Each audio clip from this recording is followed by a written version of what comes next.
Film Army of the Dead terdapat banyak plot hole ataupun adegan-adegan bodoh, dan tingkat kebodohan yang dilakukan karakter di film ini terus meningkat sampai akhir film. Jadi di video kali ini akan merangkum plot hole ataupun adegan-adegan tolol di film Army of the Dead ini. Jadi film diawali dengan adegan pasangan yang baru nikah, dan sepertinya biji si cowok nyangkut di resletingnya dan si cewek berusaha menolongnya. Si cowok nggak fokus mengendarai mobil dan menabrak truk tentara.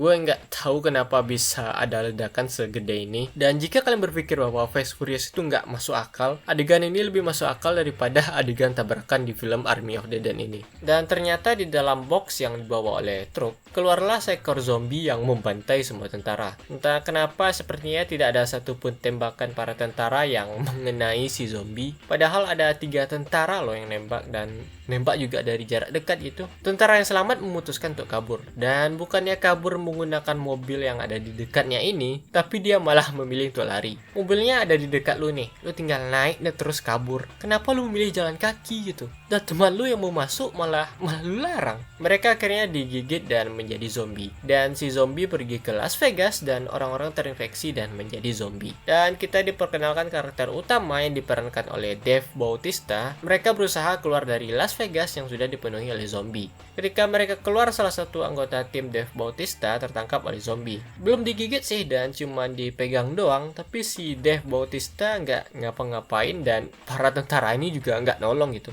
Tembak tai, lu punya sekitar 20 detik tuh nolong nih cewek. Dan ya, banyak sekali adegan seperti ini di film dimana seseorang tuh sebenarnya bisa ditolong, tapi karakter lain malah pelangap-pelongo doang. Dan gimana caranya lu bisa nutup kota Las Vegas gitu dengan kontainer-kontainer ini. Virus zombie yang sepertinya sangat cepat menularnya, dan lu masih ada waktu gitu untuk menyusun kontainer mengelilingi Las Vegas. Sepertinya ya tidak masuk akal ya. Setelah keluar, Dave Bautista mendapatkan tawaran dari Hanzo Hasashi, maksudnya Tanaka, untuk mengambil uang sekitar $200 juta di berangkas di kasino miliknya, sebelum pemerintah Amerika membom nuklir Las Vegas. Dia mengumpulkan timnya yang terdiri dari YouTuber, ada pilot helikopter, dan ada orang ini yang bawa mesin chainsaw yang dipamer-pamerin doang tapi nggak pernah dipakai sama sekali. Dan ada si ahli berangkas karena si Tanaka nggak mau memberikan password dari berangkas miliknya. Setelah mereka ngambil uang di berangkas, mereka pun bisa kabur dari Las Vegas dengan menggunakan helikopter. You can't fly into Vegas. It's restricted airspace, but you can fly out. Jadi mereka tidak bisa terbang ke kasino karena adanya larangan terbang oleh militer. Tapi lu bisa terbang keluar dari Las Vegas dengan helikopter gitu, dan nggak ada yang mempertanyakan hal ini. Dan duit $200 juta tentunya sangat berat ya, ditambah ada 8 orang dan salah satunya itu Dave Bautista ini. Apa ini helikopter kecil bisa ngangkat seberat itu? Dan apa nih pilot helikopter nggak sadar gitu?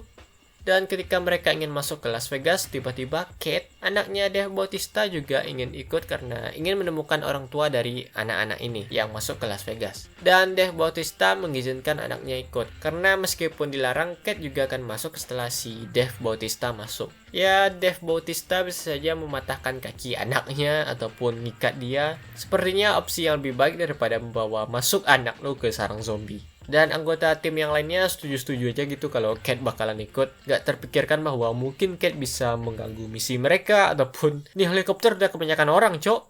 Mereka pun masuk dan dibantu oleh Coyote sebagai pemandu mereka melalui sebuah kontainer, tapi setelah mereka keluar pintunya malah nggak ditutup gitu. Si Coyote nembak si polisi jahat, tapi anggota tim lainnya tidak peduli. Si polisi jahat dijadikan tumbal sebagai penghormatan pada zombie. Jadi si polisi ini sebagai barter sehingga mereka bisa masuk lebih dalam lagi ke Las Vegas. Gue nggak ngerti kenapa si zombie ini butuh 1 orang sebagai tumbal. Kenapa mereka nggak nangkap aja nih orang semuanya dan dijadikan pasukan alpha zombie itu semuanya. Mereka lalu masuk ke gedung karena nggak mau berkeliaran di jalan karena bisa ketahuan si zombie. Di gedung mereka menemukan zombie yang sedang tidur dan memilih untuk melewati mereka.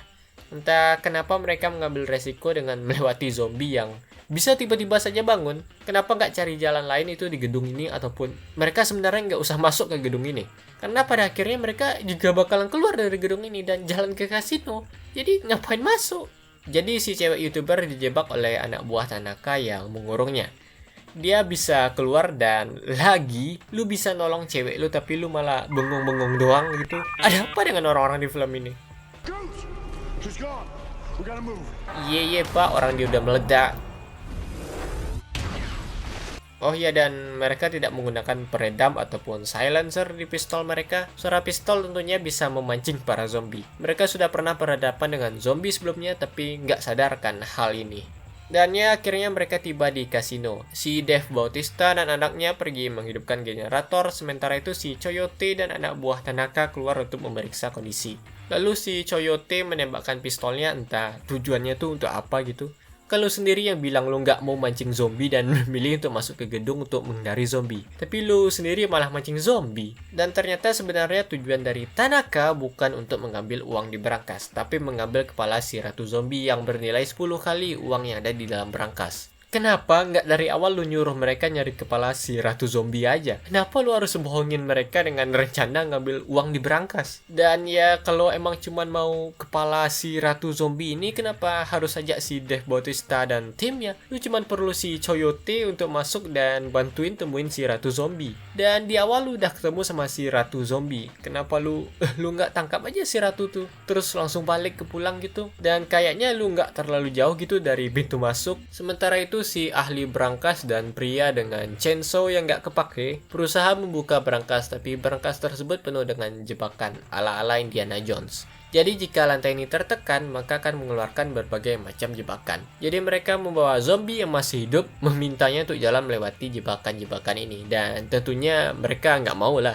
Lalu muncul ide cerdas untuk memanggang tangan zombie lalu menjadikannya umpan. Sehingga zombie ini bukan mengejar mereka, tapi tangan yang panas ini. Jadi zombie lebih tertarik pada daging yang panas gitu daripada daging yang udah dingin. Dan kalau begitu, di bawah sinar terik matahari Las Vegas ini, seharusnya para zombie ini sudah saling memangsa satu sama lain dong, dan makan satu sama lain. Dan kenapa lu nggak ngelempar mayat zombie aja gitu ke lantai? Jadi lantainya bakalan ketekan dan jebakannya keluar gitu.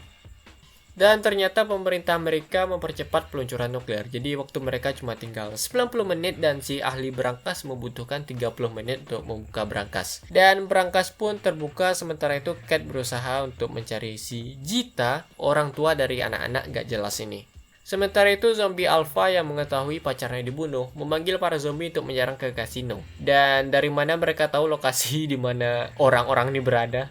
Lalu si pria dengan gergaji mesin yang tidak terpakai ini berhasil menyelamatkan diri dengan masuk ke berangkas.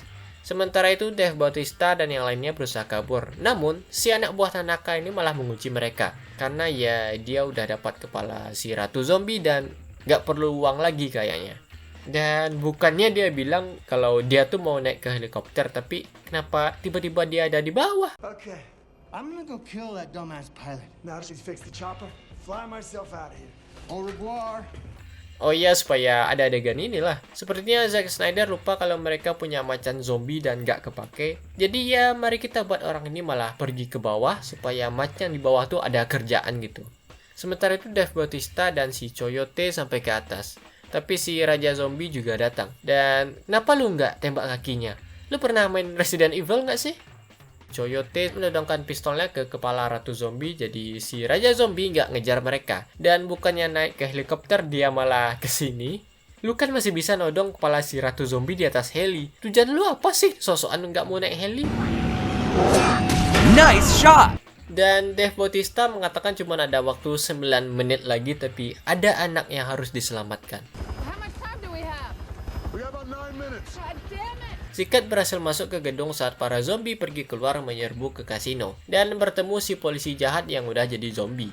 Kenapa dia gak ikut nyerbu ke kasino? Dan tiba-tiba si Cat bisa nge-headshot semua zombie-zombie ini. Dan ternyata si Jita masih hidup dan gak diapa-apain sama si zombie alpha. Terus ngapain lu diculik gitu oleh si zombie? Si polisi jahat ini langsung digigit dan menjadi zombie alpha, tapi si Jita gak diapa-apain gitu. Dan kenapa lu masih mau nolongin nih orang? Lu cuma punya waktu beberapa menit sebelum nuklir datang. Dan setelah itu lu mau lari kemana?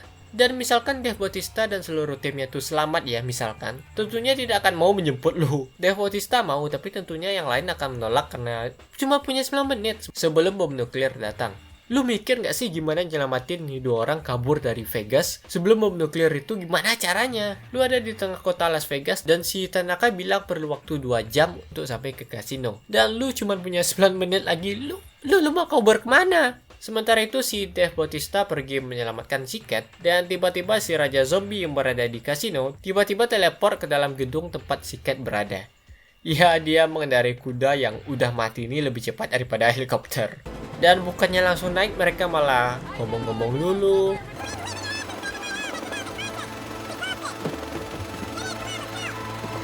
Senyum-senyum dulu. Nah, sekalian aja selamatan dulu, Pak. Dan karena si Raja masuk, helikopternya jadi tidak terkendali dan jatuh. Dan si Dave Bautista tergigit dan dia jadi zombie. Nice shot! Dan Cat pun selamat. Dan gak masuk akal sih kenapa dia bisa selamat, padahal dia cuma berjarak beberapa kilo dari pusat ledakan nuklir. Harusnya nih cewek udah jadi abu ya, udah terbakar karena radiasi. Tapi si Jita yang menjadi tujuan utama Cat ikut dengan bapaknya, sebab dari sebuah masalah ini gak tahu masih hidup atau enggak karena gak ditunjukin sama sekali gitu. Sementara itu pria ini yang diberangkas ternyata masih hidup. Sehat walafiat, nggak kenapa-kenapa, nggak terganggu oleh radiasi oleh bom nuklir, dan masih bisa berjalan berkilo-kilo, menemukan mobil, dan naik jet pribadi. Dan baru akhirnya dia sadar bahwa dia telah tergigit oleh si Raja Zombie. Dan ya, itulah Army of the Dead. Selain plot holes ataupun banyaknya adegan-adegan bodoh yang dilakukan oleh karakter di film ini, hal lain yang cukup ganggu yaitu beberapa shot atau pengambilan gambar yang ngeblur-ngeblur gini. Bukan beberapa shot sih, tapi banyak banget pengambilan gambar yang blur ini dan terasa cukup mengganggu gitu. Ya, dan mungkin banyak penjabaran gue yang agak berlebihan. Lah, ini kan film zombie untuk hiburan dan senang-senang doang. Kok serius amat lu? Gue sendiri bingung arah film ini mau kemana. Apakah film zombie yang serius seperti World War Z ataupun film zombie komedi yang nggak perlu serius-serius amat gitu, nggak perlu mikir seperti Zombieland ataupun Shaun of the Dead. Terkadang cerita yang dibawakan terlalu serius dan kadang ada banyak jokes-jokes dan ketololan-ketololan yang terjadi di film ini. Tentunya jika film ini memang berniat menjadi film komedi, maka plot hole yang tadi bisa dihiraukan. Tapi ya lebih banyak bagian seriusnya di film ini, dan jokesnya pun nggak ada yang lucu menurut gue. Bagian opening yang berupa mutasi adalah bagian terbaik di film ini, dan gue harap keseluruhan film ini bakalan sebagus openingnya. Dan ya harusnya gue berhenti nonton di bagian openingnya aja. Tapi ya film ini gagal menjadi film serius penuh aksi karena penulisan cerita yang sangat buruk, dan juga gagal sebagai film komedi karena gue gak terhibur sama sekali nonton film ini. Penulisan cerita di film ini seperti film kelas B kayak Sharknado tapi dapat budget yang lebih gede. Dan ya gue mending nonton Sharknado lah.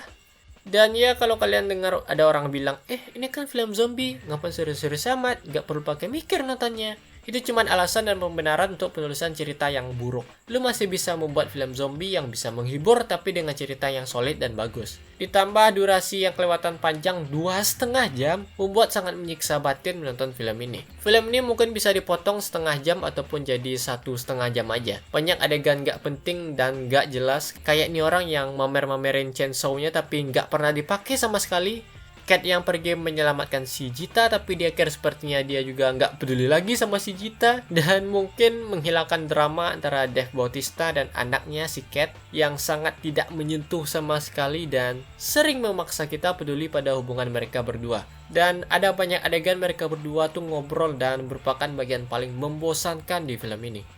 Dan ya karakter di film ini nggak punya personality ataupun sifat pengembangan karakter mereka sangat kosong dan membosankan, kecuali si Tig Notaro ini, salah satu karakter yang cukup menarik untuk diikuti. Zack Snyder di film ini nggak cuma jadi sutradara doang, dia yang juga nulis cerita, dia yang jadi produser, dan dia yang jadi DOP-nya, dan ya jadilah film ini seperti ini. Zack Snyder seharusnya meminta seseorang untuk menulis cerita, orang lain yang produserin mungkin, atau orang lain yang jadi kameramen, dan mungkin orang lain yang jadi sutradara. Dan kerjaan Zack Snyder cuman ngasih nama dia gede-gede di poster ini supaya ada orang yang nonton. Ya katanya ada permasalahan antara Warner Bros dan Zack Snyder. Katanya Zack Snyder selalu dikekang oleh Warner Bros, dia dilarang tuh buat ini, dilarang tuh buat itu, dan mungkin adalah hal yang benar yang dilakukan oleh Warner Bros ini. Berbeda dengan Warner Bros, Netflix membiarkan Zack Snyder sebebas-bebasnya di film ini. Dia jadi sutradara, produser, penulis cerita, DOP, jadi bebaslah si Zack nih mau ngapain aja di film ini. Dan ya jadilah film yang kayak gini. Menurut gue film Zack Snyder yang katanya dikekang oleh Warner Bros seperti Batman vs Superman ataupun Man of Steel jauh lebih bagus daripada film ini. Mungkin Zack Snyder butuh seseorang untuk membatasi kreativitasnya yang keluar batas ya. Zack Snyder adalah direktor atau sutradara yang berbakat. Ya, film-filmnya punya visual yang sangat bagus dan tiap adegan bisa lu screenshot gitu terus dijadikan wallpaper HP. Tapi untuk penulisan cerita, saya mohon gitu, serahkan pada orang lain saja. Dah lah.